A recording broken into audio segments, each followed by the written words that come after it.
cases, there are 395 people in critical care, and 38 people have very sadly died. I think it's also worth noting the week-on-week data, which compares Friday the 5th of June with Friday the 12th of June, just to give you a sense of the trend and the progress that we're making.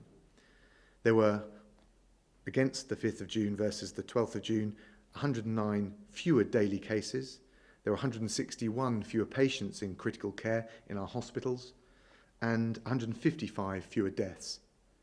That's important progress on the week before, as we continue step by step and week by week to bring the incidence of coronavirus down. In addition, as of today, there have been 6,866,481 tests for coronavirus carried out or posted out in the United Kingdom, and that includes 93,163 tests carried out or posted out yesterday. This is the progress, the evidence, the basis on which we're able to progress along the roadmap which the Prime Minister set out on the 11th of May. We're taking steady steps at each stage, and our progress is based on strict conditions, and we're very carefully monitoring the impact they have on the virus. And it's thanks to the hard work of the British people that we've seen the level of the virus brought down substantially. At the same time, we're watching the impact of every change that we make very closely so that we can monitor the trends and make sure that every step we take is as safe as possible. In terms of those steps, the most recent steps that we've taken, on Saturday we took measures to allow individual prayer at places of worship. In order to support the loneliest and some of the most vulnerable in our society, we've also allowed single adult households to form support bubbles with one other household. And all of those in any support bubble are able to act as if they're living in the same household, including spending time in each other's homes without the requisite social distancing measures applying. And I know that these modest steps will provide enormous relief to many people who have been isolated from their loved ones for weeks on end now. Today we're taking further steps to reopen British high streets, to get our economy motoring again, to protect jobs and livelihoods. And we'll also allow outdoor attractions to open where people can stay in their cars, like safari parks and drive-in cinemas. As we explained back on the 11th of May, these are modest and careful steps.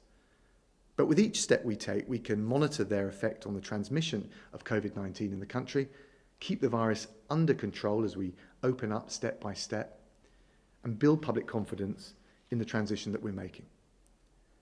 And I say that because we can't just pretend that coronavirus has gone away or we've eliminated the virus. And we know from the science and also from what we're seeing from international experience that there is a risk of a second spike if we're not very careful at this moment in time. So we need to keep up the social distancing, we need to keep building up and reinforcing the test and tracing regime, and we need to continue our steady progress in repressing the virus as we try to get life back to something like normal. Bays and the Treasury are working very closely with businesses, large and small, right across the country, so that they're able to meet the COVID-secure guidelines before they reopen. And just to give you a sense of what that will look like in practice, in local shops, as we've already seen with essential retail, you'll see one-way floor markings and signs, you'll see hand sanitising stations, and there will be limits on the number of people in any one shop at any one time. So it's very much a managed process. Starting today, we've also made it mandatory to wear a face covering when using public transport. And we also advise people to use a face covering in any place where they can't be sure that they'll be able to adhere to the social distancing guidelines. And at the same time today, we continue to incrementally bring more of our children back to school. We started with primary schools welcoming more children back on the 1st of June, and today secondary schools will start to provide some face-to-face time between teachers and students in years 10 and 12. So that's where we are as of today, and as I said, we'll monitor the effect of these changes very carefully. That's the way we can keep the downward pressure on coronavirus and build up public confidence, so we're in the best position that we possibly can be to take the third step along our roadmap, which will happen no earlier than the 4th of July. We're sticking to our plan, we're making good progress every week, and we'll only take the necessary next steps when we can be confident that it's safe to do so. Now I'll talk through the data slides that we have up on the screen. If I could have the first slide, please. So you can see from the first slide, and one of the reasons I wanted to talk through this data today is it can show the trend that I was talking about in my opening remarks. And the first slide shows cases confirmed with a test.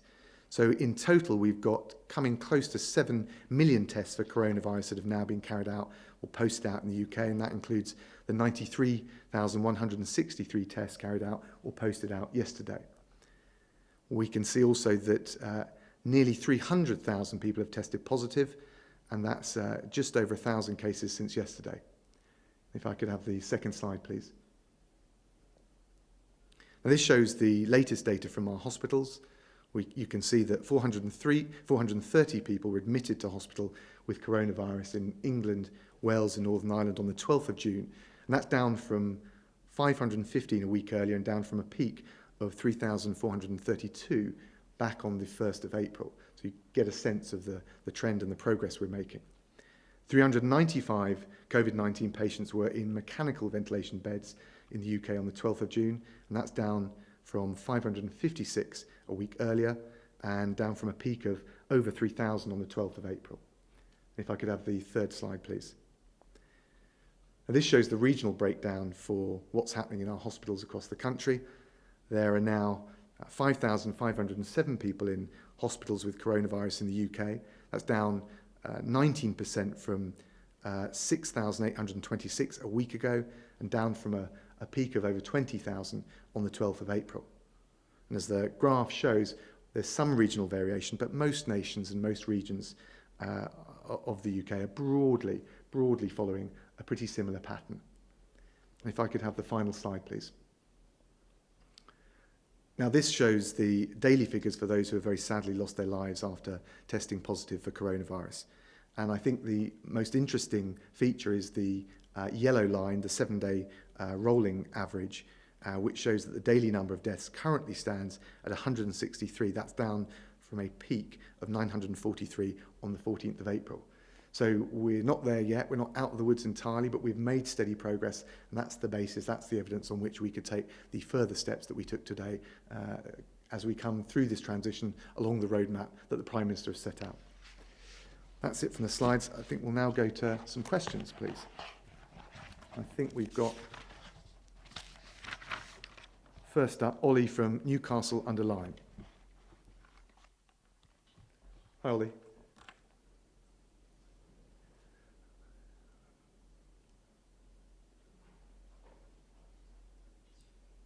Can we have that question again? It was on mute, please.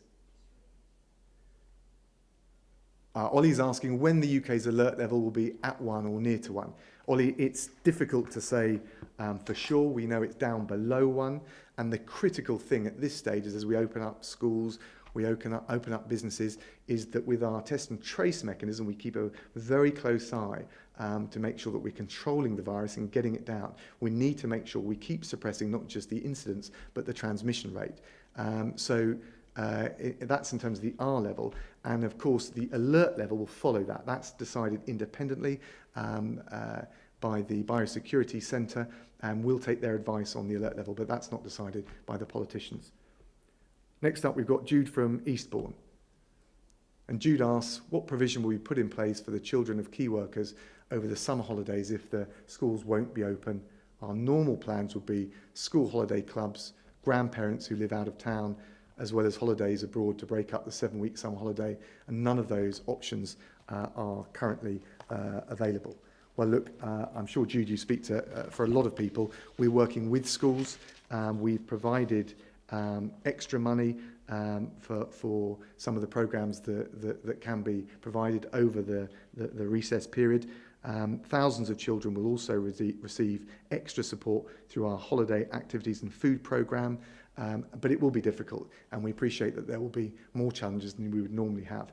But as I said before, as we open up schools and as children come back into using the facilities, and as we look at some of those wider offers that schools can make, we've just got to be really careful that we give schools the lead time to prepare adequately, and also that we take these steps steadily and in a sure-footed way so we don't see the virus take back hold over the country. Jude, thank you for that. And now I'll go to the media. Mark Easton from the BBC. Mark. Good evening. Mr. Raab, the Prime Minister's response to the anger of the Black Lives Matter protests is an inquiry in the same unit the previous PM set up to answer the same question. Rather than yet another Whitehall committee, wouldn't it be more helpful to allow us to see immediately the official findings on why people from Black and other ethnic minorities are more likely to die from COVID-19? Well, we do want to get to the bottom of that. We've commissioned more research on it. I think you'd agree that that needs to be handled very sensitively, but we are making sure we get to the bottom of it and got a clear view before we advise the public.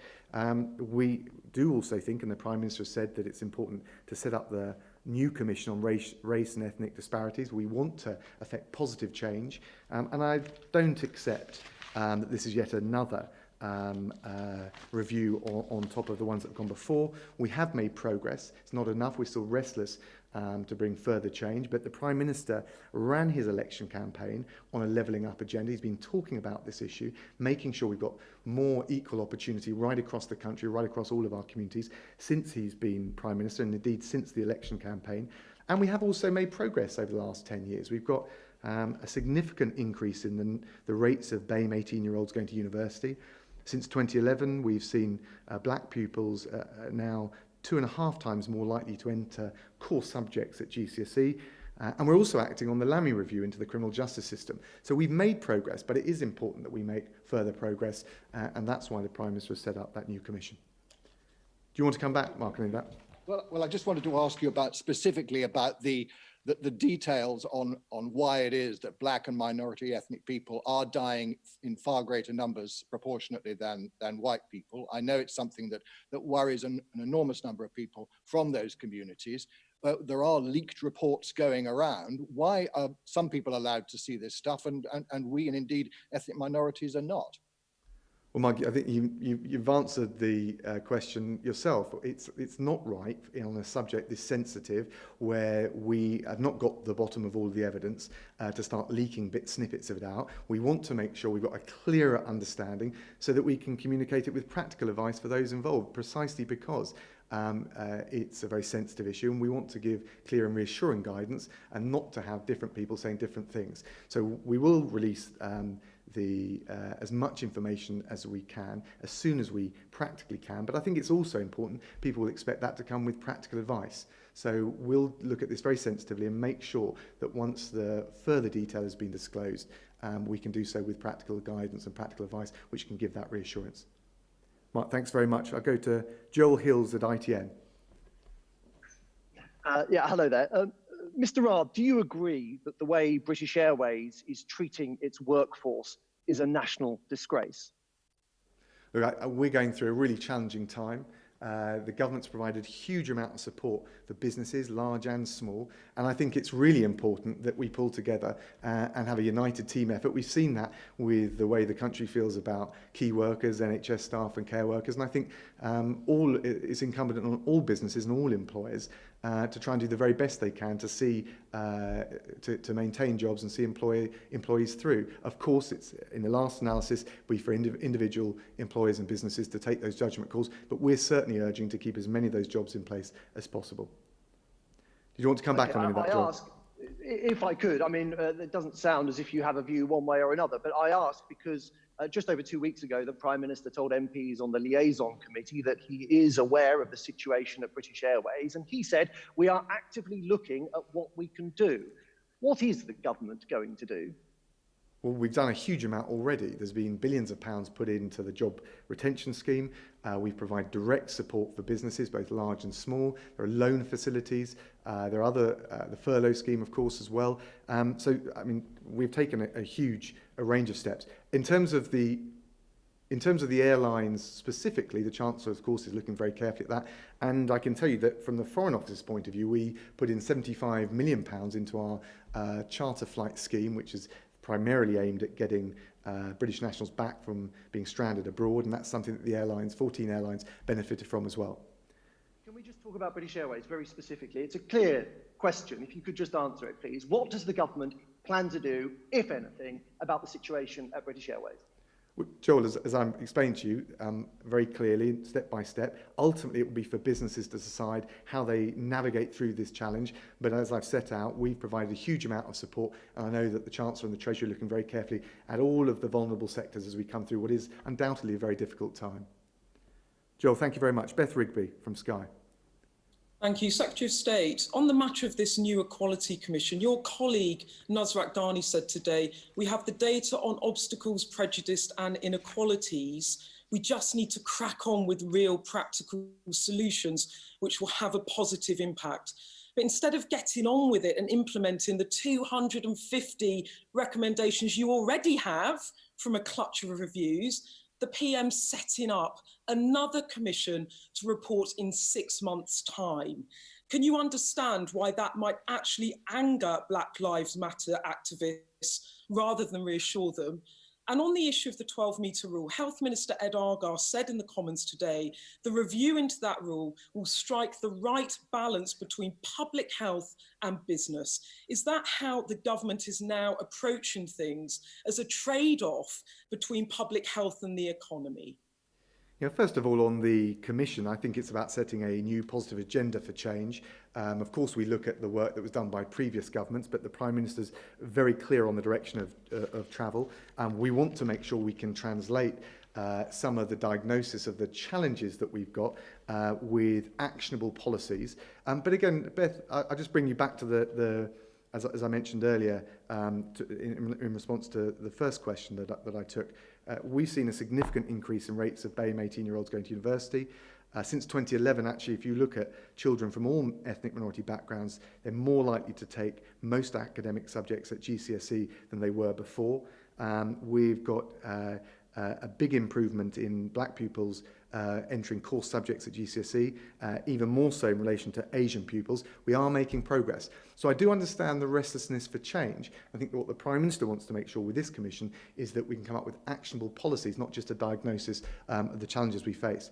In relation to, I think you meant the 2-metre rule, not the 12-metre rule. Look, the fact is, and I've heard Chris Whitty and Sir Patrick Vallance explain it previously, indeed, at these podiums, is there's no magic to one or other particular measure. There will be different levels of risk, whether it's at 2 metres, 1.5 metres or 1 metre.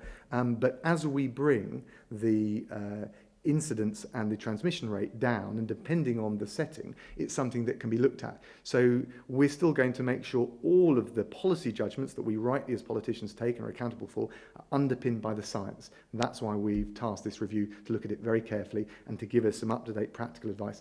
And I think it's fair to say that based on the steps that we're taking, we've obviously had essential retail open for a while. With the new measures we're taking, what we're learning from international experience abroad, we're finding that the scientific basis is constantly evolving. So what we will do is make sure that we come up with the most up-to-date and the most comprehensive advice we can before we as policymakers take those judgment calls. Do you want to come back on any of that, Beth? Well, just the only thing is, just in terms of the review, the Commission, lots of people have said today, actually, it's kicking the can down the road. You've had dozens of recommendations, and actually, there are things that need immediate action. Is everything just under review for another 6 months? And do you think that that's enough to persuade people to stop protesting? Well, I think we understand why people are protesting, and let's remember that people are protesting because of the appalling case of George Floyd and the resonance that they feel that struck with them. We understand that. I thought it was a horrific case. We welcome the fact that prosecutions are being brought, that there's a federal review, and of course, UK is not the same as the United States. We've made progress in lots of ways. We don't have similar number or volume of BAME people who find themselves either being mistreated in custody or in detention, but we know that there are also concerns about the criminal justice system, which is why, as I mentioned, we're already following up on the Lamy review. We're acting on it already, collecting and publishing more data, better data, improving diversity in the prison workforce, working towards incorporating ethnicity when gauging performance of all of those key actors in the criminal justice system. So that work is already underway. And there isn't a silver bullet to this, and you say that why aren't we taking X or Y measures, that you didn't mention one in particular, and that's because this is difficult terrain. But I do think we should take stock of the progress that we've made over time. There was an Ipsos Mori poll out today which said that 66% of people say that the UK will be more tolerant, more diverse in 10 years' time. That's up from 50% in 2009. I think that tells something of the story. We are making progress. We've got every reason to be optimistic that this country will be open to everyone and people can make the very best of their talents based on their potential, not the colour of their skin, their ethnicity, their faith. But clearly, we've still got work to do. So we'll do that painstaking work, even if it takes an extra 6 months, as you described, to make sure that we can really target policy measures where they can make the most difference. Thanks, Beth. And I think next is Jane Merrick from the Eye. Hi, Jane. Thank you. The member of the public, Ollie, earlier asked a very good question about the alert level. And you said ultimately this was not something that was decided by politicians. It is true, isn't it, that there are only questions that only scientists can answer. And I'm just wondering why you don't have any scientists or medics next to you today. The weekly appearances by scientists and medics at these briefings has halved since the start of June. Why are the appearances by scientists diminishing? So I think you're right, Jane, to say that the judgment calls we make will inevitably be informed by the science. We're taking a lot of time and effort to get that right and to get the very best scientific information we can. As you'll know, you'll have heard Sir Patrick say it, you'll have heard Professor Chris Whitty say it, the science isn't set in stone, it's constantly evolving, so it is fluid, and that's why we need to constantly monitor it.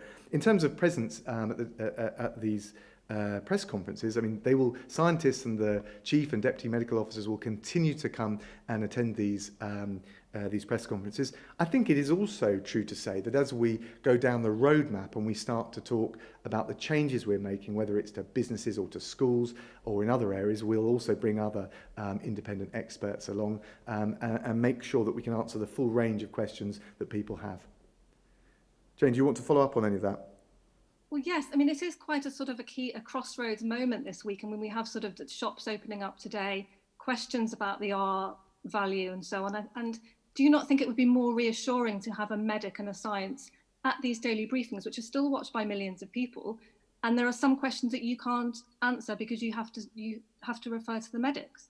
Well, you haven't tried me on a question that I can't answer yet, but I'm happy to be proved wrong. But look, Jane, you're right to say that the scientists and the medical advisors are important. They'll continue to attend these press conferences, perhaps not on a daily basis. They've got a huge amount of other work to do. And ultimately, the politicians need to answer the judgment calls that we make based on the evolving science. So that's the approach we're taking. Jane, thank you very much. Liz Piper from Reuters. Hi there. Hiya. Hi. In April, you said it wouldn't be business as usual with China after the coronavirus crisis. But even now, over Hong Kong and Huawei, it seems like the tide is already turning.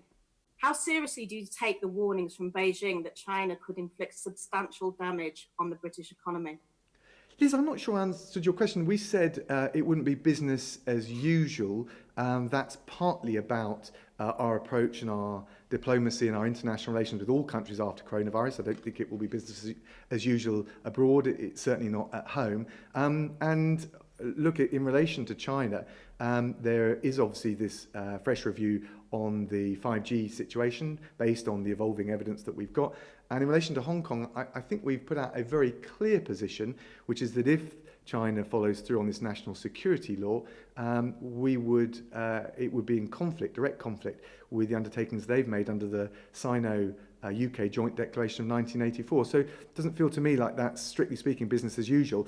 But I think it's also true and right to say that we want to have a balanced approach with China. There are opportunities in that relationship, not just on trade, but also on COP26 and in climate change.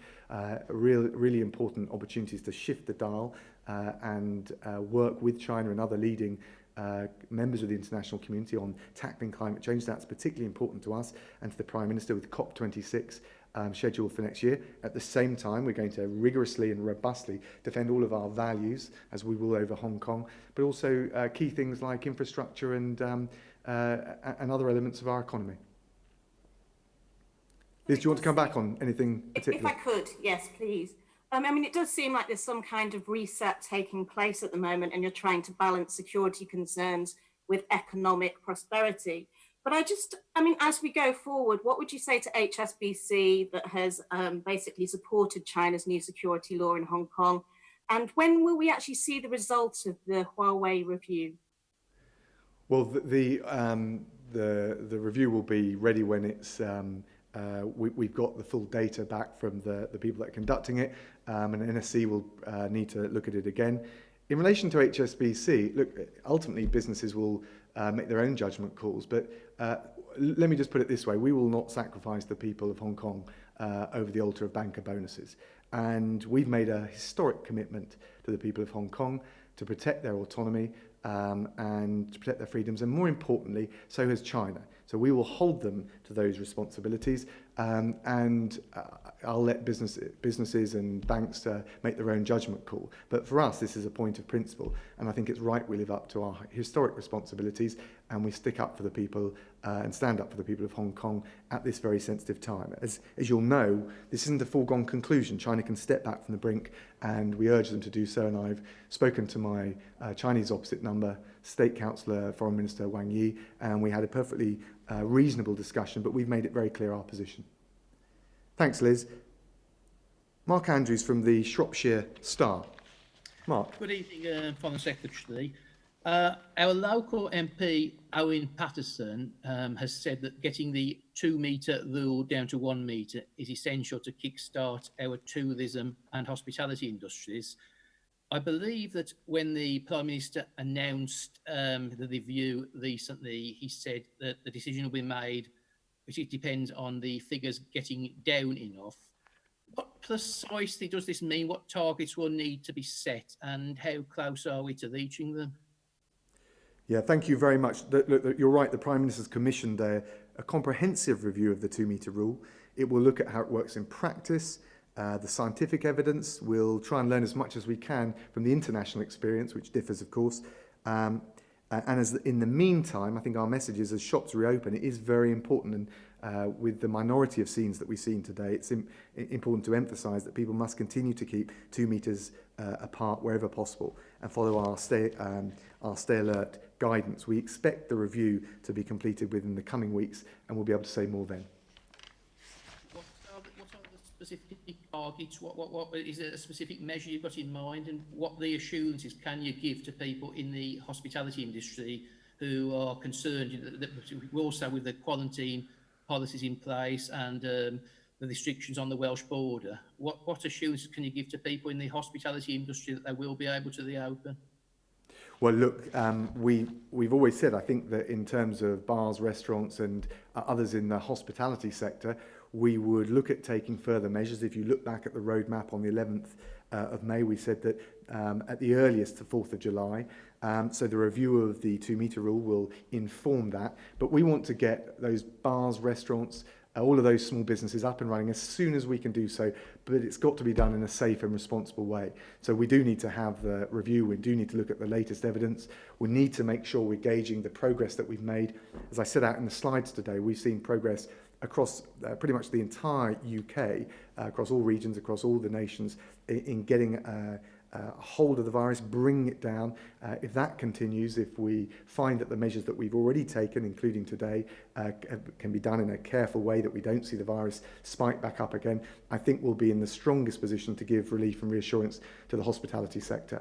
But we've got to make sure we proceed in a careful, sure-footed way. We don't want a second spike. That would be bad for public health, bad for the economy, including the small businesses that you've mentioned, and I think it would be bad for public confidence. So we're sticking to the roadmap, but we are making progress, and if we continue to do so, hopefully sooner rather than later, we can provide some reassurance and some further guidance to that sector. Thank you very much, and that brings an end to today's Downing Street press conference.